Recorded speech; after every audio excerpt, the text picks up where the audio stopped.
Okay. So, why did you want to become a fireman? Well, I actually did. The way the story goes, my dad was a fireman, and when I was old enough to take the test, he told me to take the test. So I said, I want to become a cop. I don't want to become a fireman. I want to become an kind of cop. He says, fine, just take the test, and this way it's up to you whether you want the job or not. I said, fine. So I took the NIST kind of test, the fire department test, state trooper test, just about every civil service test that was around because, you never know. And these things take a long time to come about. They take years, unless you write at the very top of the list, which I never did write at the very top. I was always in the middle. Anyway, so it was about 3 years. I took the test in '79, and they called me in '81. So by then, I wanted to become a fireman. So in 1981, they called me. And then that's when I really wanted to become a fireman. So, I went to the academy and I became a fireman on July 11th of 1981. And worked out great. In fact, it turns out that my brother, who was younger than me, also became a fireman. But later on, he was in the service at the time. He got on a little more than 10 years after me. And my father did 34 years. He got out as a lieutenant. I did 32, got out as a chief, battalion chief. And my brother stayed a fireman, which is fine. And then more and more guys came, and then before you know it, more chiefs came, and it became more, because in the beginning it was, you did what you could. There wasn't real organization because everybody was still trying to recover. But then the more and more chiefs came, they provided a command post at Broadway in VZ, and orders started coming out, and we just did what we could, looking for people and putting out fires, setting up trucks, trying to get water because the hydrants were broken. There wasn't much water around.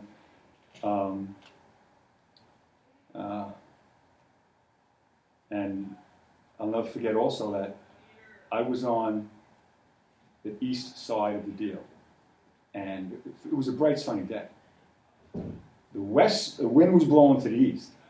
The west side of it, everybody was in clean air, sunshine. I never went over there because I was doing too much stuff where I was, but my end was so black and so dark, it was like dusk, and the debris and soot in the air was unbelievable, to the point where when I went home, I didn't go home, I went back to the firehouse at like 2:30, 3 o'clock in the morning.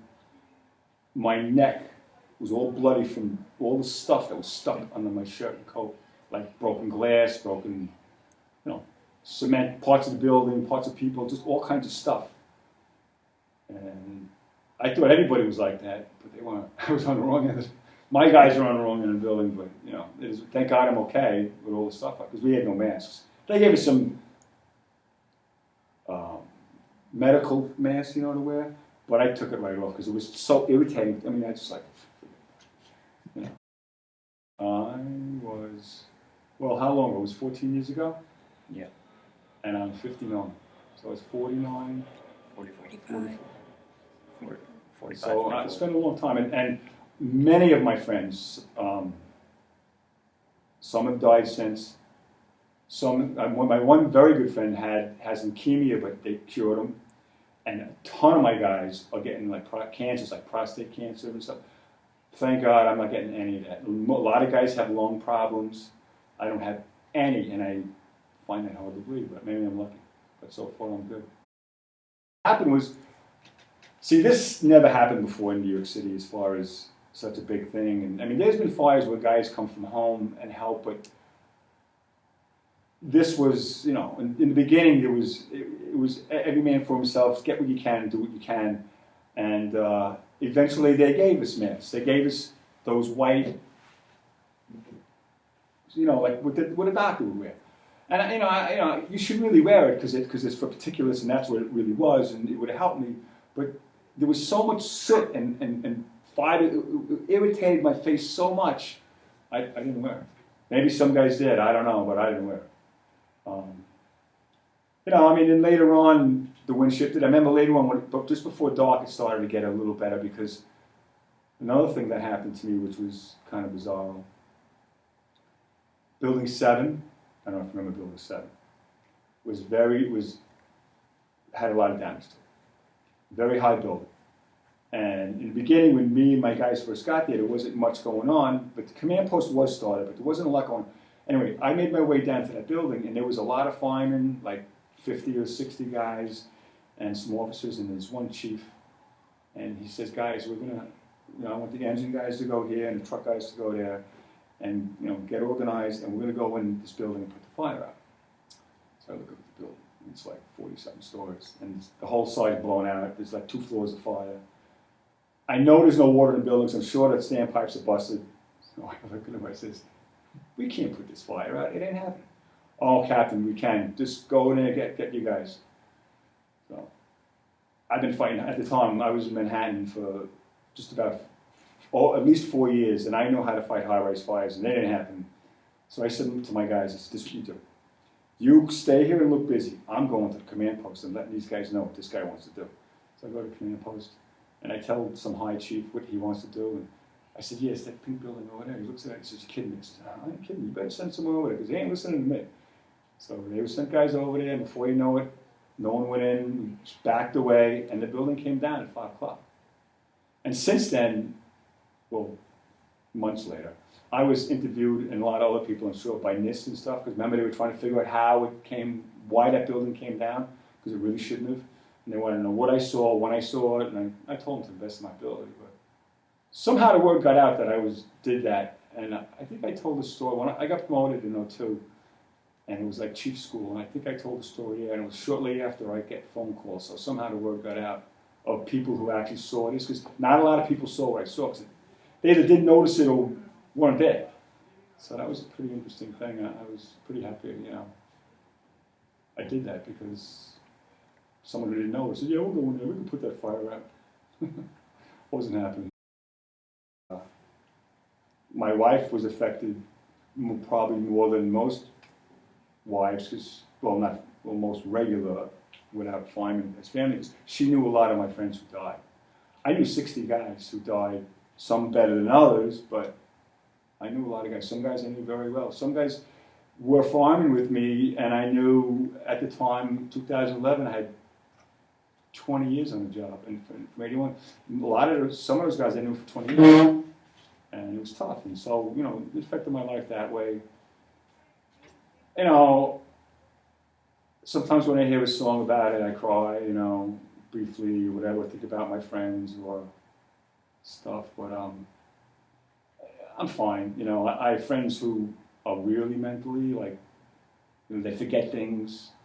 Some guys have a lot of difficulty. Some guys saw a psychiatrist. I didn't.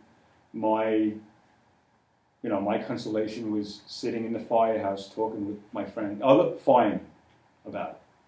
Not my wife or family, firemen. And that was good for me.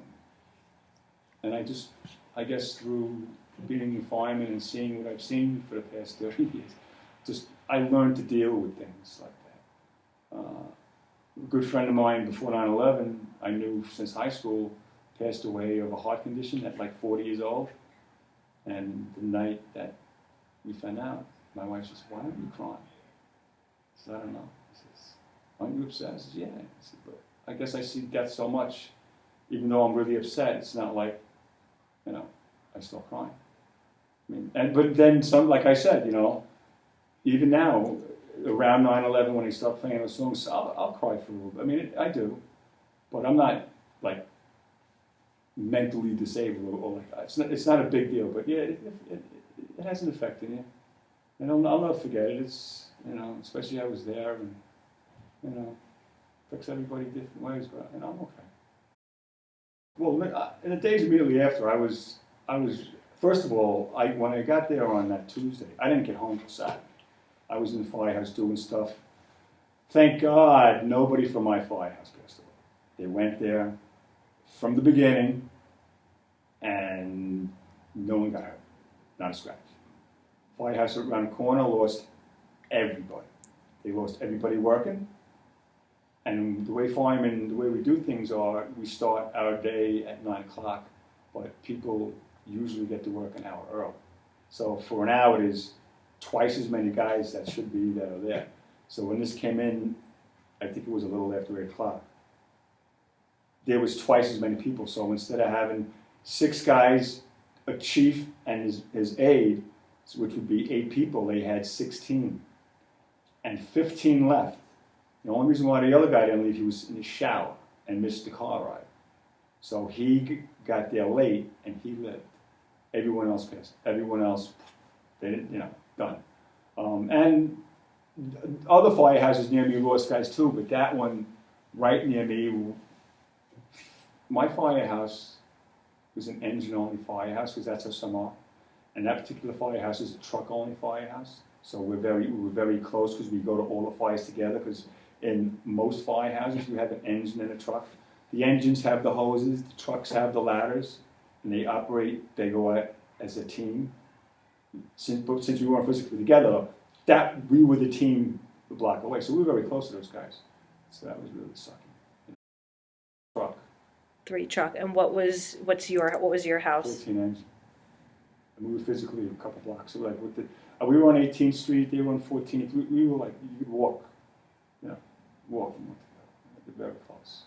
Plus close friends-wise. So we drilled once a week. You have what they call multi-unit drill, where firehouses, maybe 2 or 3 firehouses that are close together, go to like a schoolyard. And we put up ladders. We use power tools. We drill. We practice, and we practice with them all the time. They were like So that was kind of tough, but I guess my thoughts, even when I worked, I was there for so long right afterwards, but even after that subsided and things started to get back to normal, when I went to emergency calls, especially things that are going on in the subway, I was always on the lookout for a terrorist. Dirty bomb, some kind of gas agent, anything. I was like, and we had a lot of stuff that it wasn't that, but powder in envelopes, that stuff like that, bomb threats, but you don't know if it's a bomb, which is better or dirty. We used to go to a lot of that, because what happened when the police has a bomb threat, they'll call the fire department to stand by close. It's their scene, but if something blows up, then we put out the fire or do, So we're there. So I was like, really much more aware of my surroundings and much less trusting of certain situations than I was before. Because I never thought 9/11 would happen.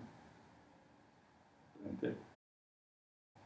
I went back right after with my wife. She wanted to, before Memorial. It was that summer, and we stayed in a hotel room by. And then, she just wanted to walk around. She wanted to see the church that I stayed in, and I don't remember the name of it, but St. Paul's. I was in that church, overnight to lay down and rest. And they had food there. She wanted to see that. The memorial, on the fence of that church, and there's a graveyard there. There was pictures that people put up. So we were there then. I saw the first memorial with my wife and some friends, but I've never been back to the new one yet. So I've only been there a couple times. In the beginning, I used to attend one. I attended a couple in the Hamptons. When I was still working, if I was working that day, we had something at the firehouse. I never went down to the big one, though, at the towers itself. It's just, I don't know. But I've been there occasionally.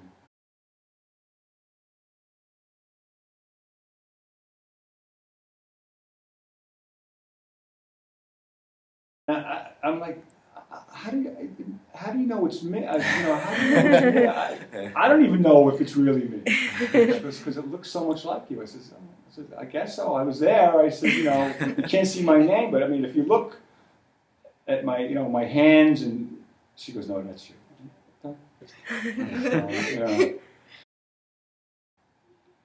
No, that's a tough question. They live in a different world. They're growing up in a different world that I grew up in, and anyone older than them, basically. They should just be, remember 9/11 for what it is.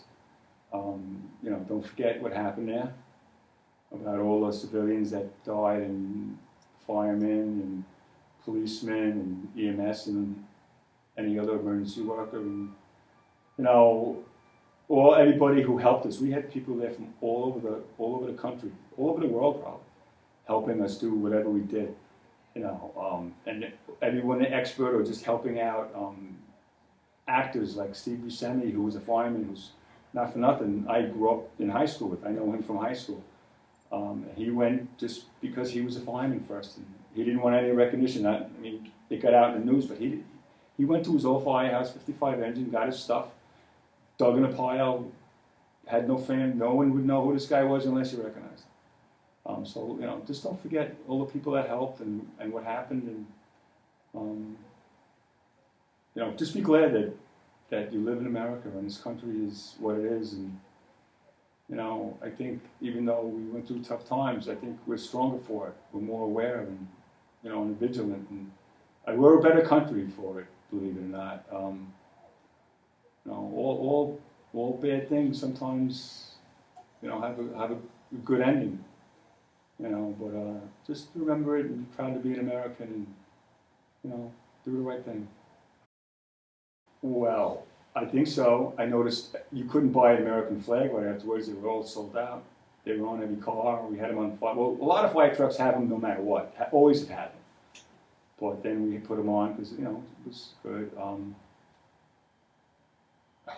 Right after it, you know, firemen in New York City were like, they're waving to us, to cheer us. It was, got to the point where I was a little embarrassed, and like, you know, they come into the firehouse and give us flowers, and oh my God, PC Richards gave us a freezer because where I live, where my firehouse is, there's a lot of fancy restaurants in Union Square. We had so much food that we had freezers. Otherwise, so they gave us a freezer.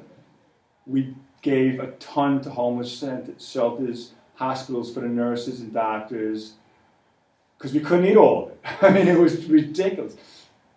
People, you know, someone somehow said, "What do you need?" And some fireman said, "I need underwear and socks and something like that." And so you know, I have a room full of socks and T-shirts and that I had to give out, and I still have T-shirts at home that I haven't even worn. Yeah, the sneaker store around the corner. I don't remember, it was a very famous sports store. Gave everybody a brand new set of shoes. I mean, everybody, they couldn't do enough for us. And then, you know, and the money that came in was like, God, you know, I don't want this money. We didn't lose anything. No, you have to take it. So everybody got. So I gave it all to 3 Truck. We didn't keep any of it. I mean, and they gave it to the wives and children of 12 people or whatever, 13, whatever, you know, the guys they lost. And so, there was. I have a place up in Deposit, and people from Deposit set down a truckload of teddy bears for the kids and gave it to the union for the fire. People from all over the country were given. You know, it was so nice, and you know, everyone's joining the service. Because now we're going to go to war with these guys, which, you know, I think, you know, it's great, and the whole country, patriotism was renewed, and not that we always weren't. We are always like that, but it's just, you know, I mean, when I got out of high school, I didn't want to join the Army, but my brother joined the Air Force. That's what he wanted to do. But after 9/11, a lot of high school kids joined the service. God bless them. I give them more credit than. And it was right after it was during, you know, they just started Desert Storm, and one of the guys up there wasn't a fireman, but he was a friend of one of ours, and he was a service guy, and he must have been off on leave. He was skiing with us, and he was calling me a hero. I said, "You're a hero." I said, "I'm not a hero." He says, "You're a hero. You're over there getting shot at." The thing that kind of got to me, everybody said, you know, that firemen are heroes, and look what they did, and bing, bing, bing. And, well, you know, it's great that you think that, but we do that every day. We put out fires every day. This just happened to be a bigger fire. Firemen die at fires, not every day, thank God, but they die at fires. We do what we did there every day. So that night when I went back to the firehouse, I didn't think, I knew it was a big deal, you know, big fire, and I knew it was horrible. I knew But it didn't get to me what the whole world thought of it, because to me it was just another fire that was big. So it took a while for it to seep in what people thought, which I think it's great that they think like that, but, you know, I mean, we didn't do anything different that day than any other than just it was big. So, you know.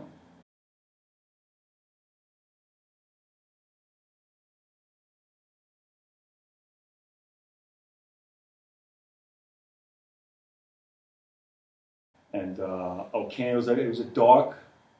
I remember because it was at night when I was there. If I remember, churches are dark with like candles. It was very churchy, but there was bunk beds set up, and there was, I think there might have even been like EMS people in case you needed help, whatever.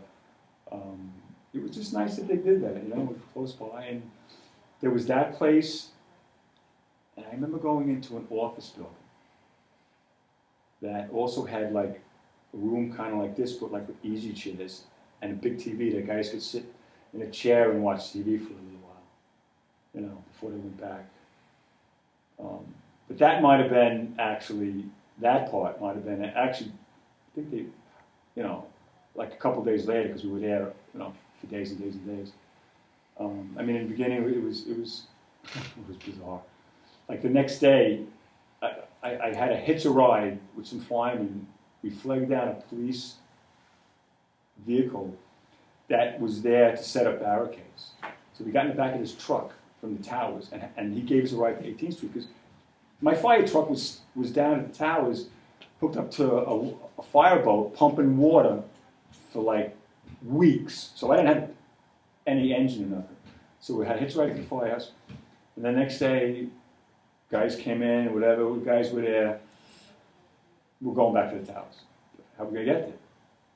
We don't, I didn't even want to take our personal cars. So we walked to Fifth Avenue, and I flagged down a city bus, and I threw everybody off the bus except for the bus drivers, and they took us down. We kind of commandeered the bus. And even my brother, he works in Queens. One of his firemen was an ex-bus driver. They did the same thing, but they kept the bus for a week. And I'm like, Stephen, didn't the captain, you stole the bus? I said, I only borrowed it.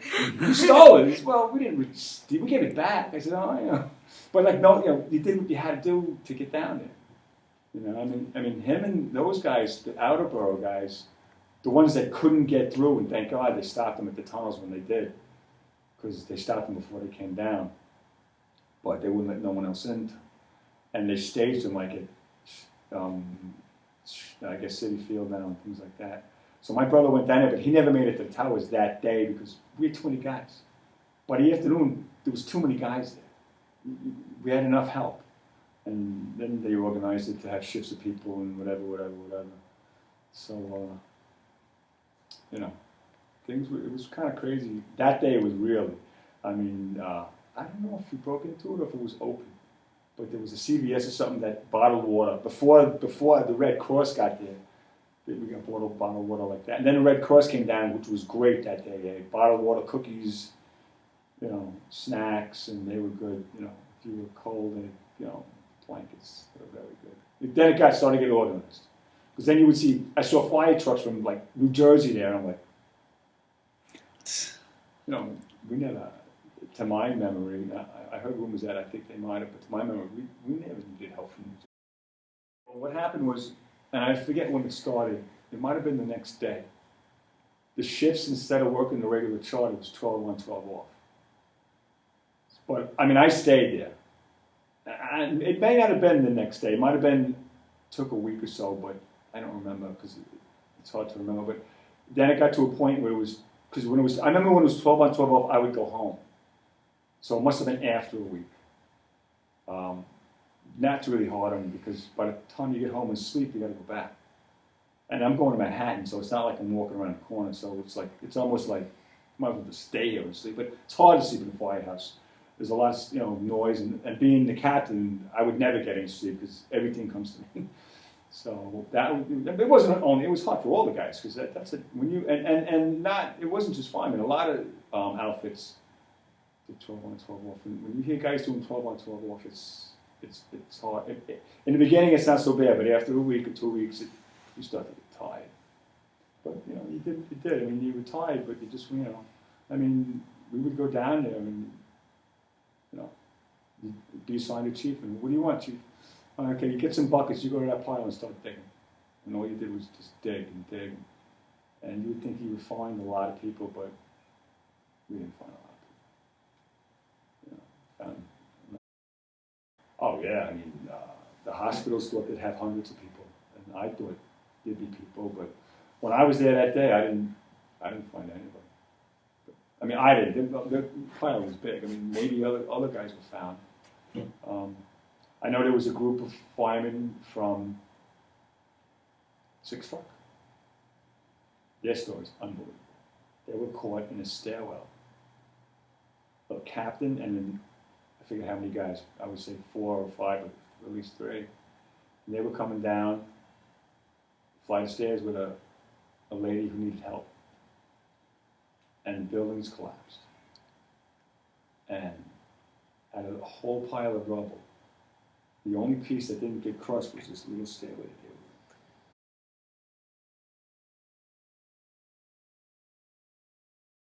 were in. These guys didn't get a scratch.